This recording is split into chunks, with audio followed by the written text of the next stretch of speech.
আজকে করাবো 16 নম্বর school Medinipur collegiate school. প্রথম প্রশ্ন আছে একটা, ট্রাম চলে উত্তর হবে বিদ্যুৎ শক্তির সাহায্যে। 2, কোন দেশে প্রথম কাগজ তৈরি হয়? উত্তর হবে চীন। 3, বিশ্ব বয়স্ক অবমাননা প্রতিরোধ দিবস পালন করা হয় 15 জুন। 4, এটা হবে ভাগীরথী নদীর তীরে বহরমপুর ভাগীরথী নদীর তীরে অবস্থিত। 5-এর প্রশ্নটা ভুল ছিল প্রশ্নবিচিত্রায়। কোনো স্থানে মুখ্য জোয়ারের কত সময় পর ঘূর্ণিঝড় হয়? উত্তর হবে 12 ঘন্টা 26 মিনিট। এবার শূন্যস্থান পূরণ। পীর সাহেবের কবরস্থানকে বলা হয় মাজার। সব শক্তির উৎস হলো সূর্য। পরিবেশ বান্ধব যান হলো সাইকেল, কারণ সাইকেল হচ্ছে পরিবেশ দূষণ ঘটায় না।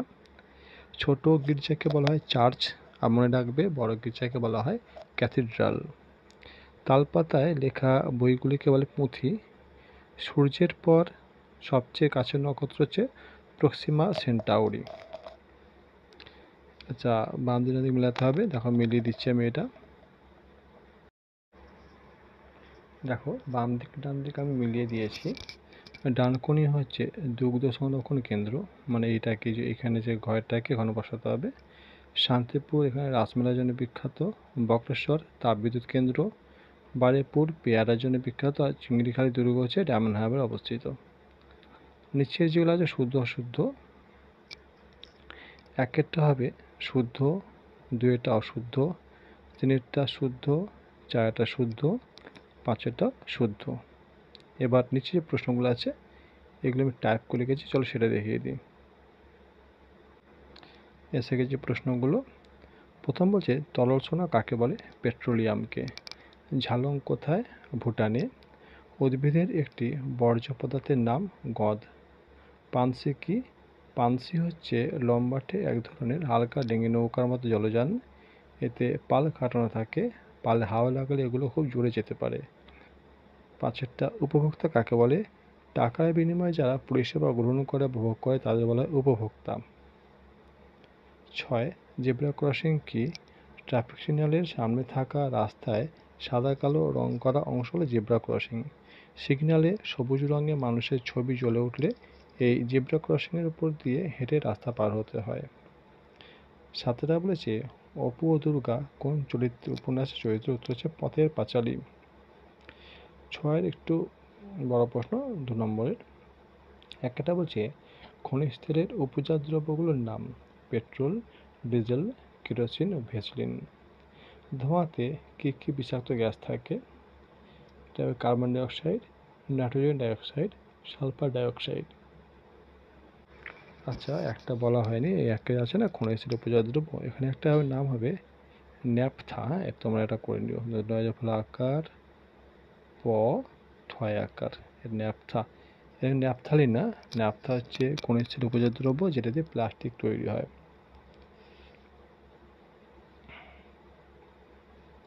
6.3, জীবাশ্ম জ্বালানি কাকে উদাহরণ দাও? উদ্ভিদ ও প্রাণীর দেহাবশেষ শিলাস্তরের মধ্যে চাপা পড়ে ভূগর্ভের তাপ ও চাপে পরিবর্তিত হলে তাকে জীবাশ্ম বলে।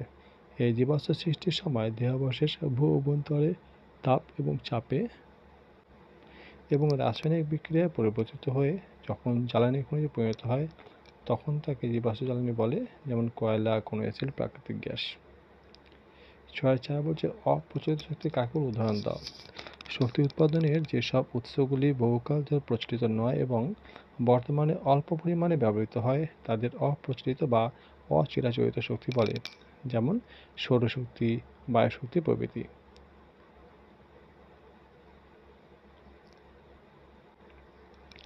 হরপ্লাবন কাকে বলে? পার্বত্য অঞ্চলের নদীগুলি নুড়ি পাথর জমে অগভীর হয়ে গেছে, ফলে হঠাৎ প্রচুর বৃষ্টি হলে নদী অত জল বয়ে নিয়ে যেতে পারে না, তখন নদীর দুকুল ছাপিয়ে বিশাল জলপ্রবাহ সবকিছু ধুয়ে নিচের দিকে নামতে থাকে। একে হরপ্লাবন বলে। পার্বত্য অঞ্চলের নদীতে হরপ্লাবন বেশি দেখা যায়। 6 বলেছে কোন কোন তিথিতে চন্দ্রগ্রহণ এবং সূর্যগ্রহণ হয়? চন্দ্রগ্রহণ হয় পূর্ণিমা তিথিতে এবং সূর্যগ্রহণ হয় অমাবস্যা তিথিতে। 7, নদীমাতৃক সভ্যতা কাকে বলে উদাহরণ দাও? নদীকে কেন্দ্র করে যে সমস্ত সভ্যতা গড়ে ওঠে তাকে বলে নদীমাতৃক সভ্যতা। পৃথিবীর প্রাচীন সভ্যতাগুলো নদী থেকে গড়ে উঠেছিল, যেমন সিন্ধু নদীর তীরে হরপ্পা সভ্যতা, টাইগ্রিস এবং ইউফ্রেটিস নদীর তীরে মেসোপটেমিয়ার সভ্যতা, নীল নদের তীরে মিশরের সভ্যতা প্রভৃতি। আমাদের এত লিখলেই চলবে, বাকি যে অংশটা আছে এটা তুমি যদি না লেখো তাহলেও কিন্তু হবে। ওকে, এটা না লিখলে চলবে। আসি পরেরটা।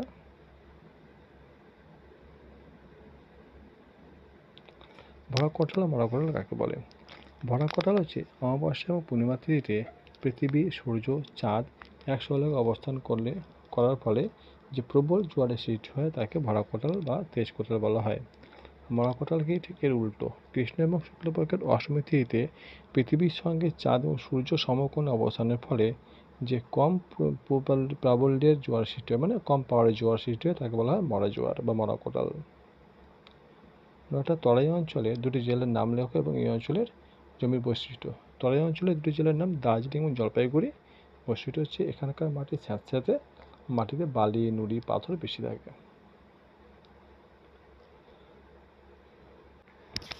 সাথে বলেছে চিত্রসহ, সাথের বলেছে একটা চিত্রসহ চন্দ্রগ্রহণ বর্ণনা করো। কোনো কোনো পূর্ণিমা রাতে পৃথিবী যখন সূর্য এবং চাঁদের মাঝখানে এক সরলরেখায় চলে আসে তখন পৃথিবীর ছায়া চাঁদের উপর পড়ে, ফলে চাঁদকে দেখা যায় না। একে বলা হয় চন্দ্রগ্রহণ। আমি ছবি দেখাচ্ছি, ছবিটা তোমরা এঁকে নেবে ছবি। ওকে, এবার সাথে দুই অ্যাসিড বৃষ্টি কাকে বলে, এটি কী ক্ষতি করে?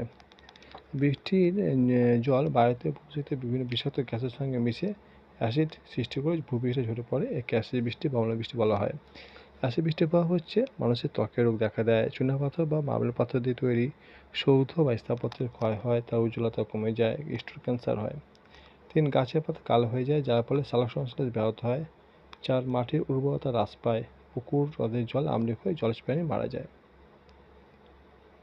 জোয়ার কারণ ফলাফল কারণ হচ্ছে 3টি কারণ। একটা প্রথম কারণ হচ্ছে চন্দ্রের আকর্ষণ, যেহেতু চাঁদ কাছে আছে। এরপর সূর্য আকর্ষণ, আর 3 হচ্ছে পৃথিবীর আবর্তন গতি। আর ফলাফল কি?